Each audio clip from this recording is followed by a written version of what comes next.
Hello friends, இன்றைக்கி நம்ம வீடியோவில் வேர்க்கடலை மசாலா சுண்டல் எப்படி செய்யுதுன்னு பார்க்கலாங்க. இது வரைக்கும் நம்ம சேனலை சப்ஸ்கிரைப் பண்ணாதவங்களா இருந்தீங்கன்னா சப்ஸ்கிரைப் பண்ணிக்கோங்க. உடனடி அப்டேட்க்கு பக்கத்தில் இருக்கிற ஆளுங்கிற பெல் பட்டனை கிளிக் பண்ணிக்கோங்க. இப்போ வாங்க வீடியோக்குள்ளே போகலாம். ஃபஸ்ட்டு இந்த ரெசிபி செய்கிறதுக்கு ஒரு கப் அளவு பச்சை வேர்க்கடலை எடுத்து தோல் உரித்து இந்த மாதிரி வேக வச்சுருக்கேங்க. நான் வேக வைக்கும்போதே ஒரு அரை ஸ்பூன் உப்பு சேர்த்து வேக வச்சுருக்கேன். இப்போ இது வந்து நல்லா வெந்துருச்சு. ஸ்டவ் ஆஃப் பண்ணிவிட்டு தண்ணி ஃபில்டர் பண்ணி எடுத்துக்கலாம். இப்போது ஒரு மிக்சிங் பவுல் எடுத்துருக்கேங்க. அதில் நம்ம வேக வச்சுருக்க வேர்க்கடலையை சேர்த்துக்கலாம். உங்களுக்கு பச்சை வேர்க்கடலை கிடைக்கலனாலும் நீங்கள் கடையில் விற்கிற வேர்க்கடலை கூட வாங்கி ஒரு 2 மணி நேரம் வந்து தண்ணியில் ஊற வச்சுட்டு இந்த மாதிரி செய்யலாங்க. இப்போ இந்த வேர்க்கடலையை வந்து ஒரு பவுலுக்கு மாற்றிட்டு ஒரு 2 டேபிள் ஸ்பூன் அளவு வந்து கேரட் துருவல் வந்து சேர்த்துக்கலாங்க. நான் காய் துருவதில் வந்து துருவி எடுத்து வச்சுருக்கேன். அதோடவே ஒரு 2 டேபிள் ஸ்பூன் பொடியாக நறுக்குன வெங்காயம் அதையும் வந்து இதோடு சேர்த்துட்டு,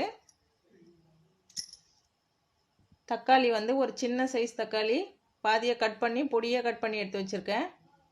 அதையும் வந்து சேர்த்துருக்கேங்க. இதோடவே ஒரு டேபிள் ஸ்பூன் அளவு வந்து மாங்காய் அதையும் சேர்த்துக்கலாம். மாங்காய் சேர்த்து செய்யும்போது டேஸ்ட் ரொம்பவே நல்லாயிருக்கும். இதோடவே பொடியை கட் பண்ண கொத்தமல்லியும் சேர்த்துக்கலாங்க. ஒரு 1/4 ஸ்பூன் அளவு சால்ட் உப்பு சேர்த்துக்கோங்க. நம்ம ஏற்கனவே வேர்க்கடலை வேக வைக்கும் போதே வந்து உப்பு சேர்த்து வேக வச்சுருக்கோம். இப்போ இந்த காய்கறிகளுக்கு தேவையான அளவு மட்டும் உப்பு சேர்த்துருக்கேங்க. ஒரு அரை ஸ்பூன் அளவு சாட் மசாலா சேர்த்துருக்கேங்க. தனி மிளகாத்தூள் ஒரு ஸ்பூன் அளவு சேர்த்துக்கோங்க. நீங்கள் உங்கள் காரத்துக்கு ஏற்ப வந்து சேர்த்துக்கோங்க மிளகாத்தூள். இப்போ இது வந்து எல்லாத்தையும் நல்லா கலந்து விடலாம். பார்க்கும்போதே நல்லா கலர்ஃபுல்லாக இருக்குங்க. சாப்பிட்றதுக்கும் டேஸ்ட்டும் ரொம்பவே அட்டகாசமாக இருக்கும். ரொம்ப குயிக்காக செஞ்சிடலாம். இந்த வேர்க்கடலை மசாலா சுண்டல் நம்ம அதிகமாக வந்து வெளியில் பீச்சில் ரோட்டு கடைகளில் தான் வாங்கி சாப்பிட்ருப்போம். இப்போ நம்ம வீட்லேயே ரொம்ப குயிக்காக இந்த மாதிரி செஞ்சு கொடுத்தீங்கன்னா ரொம்ப விரும்பி சாப்பிடுவாங்க.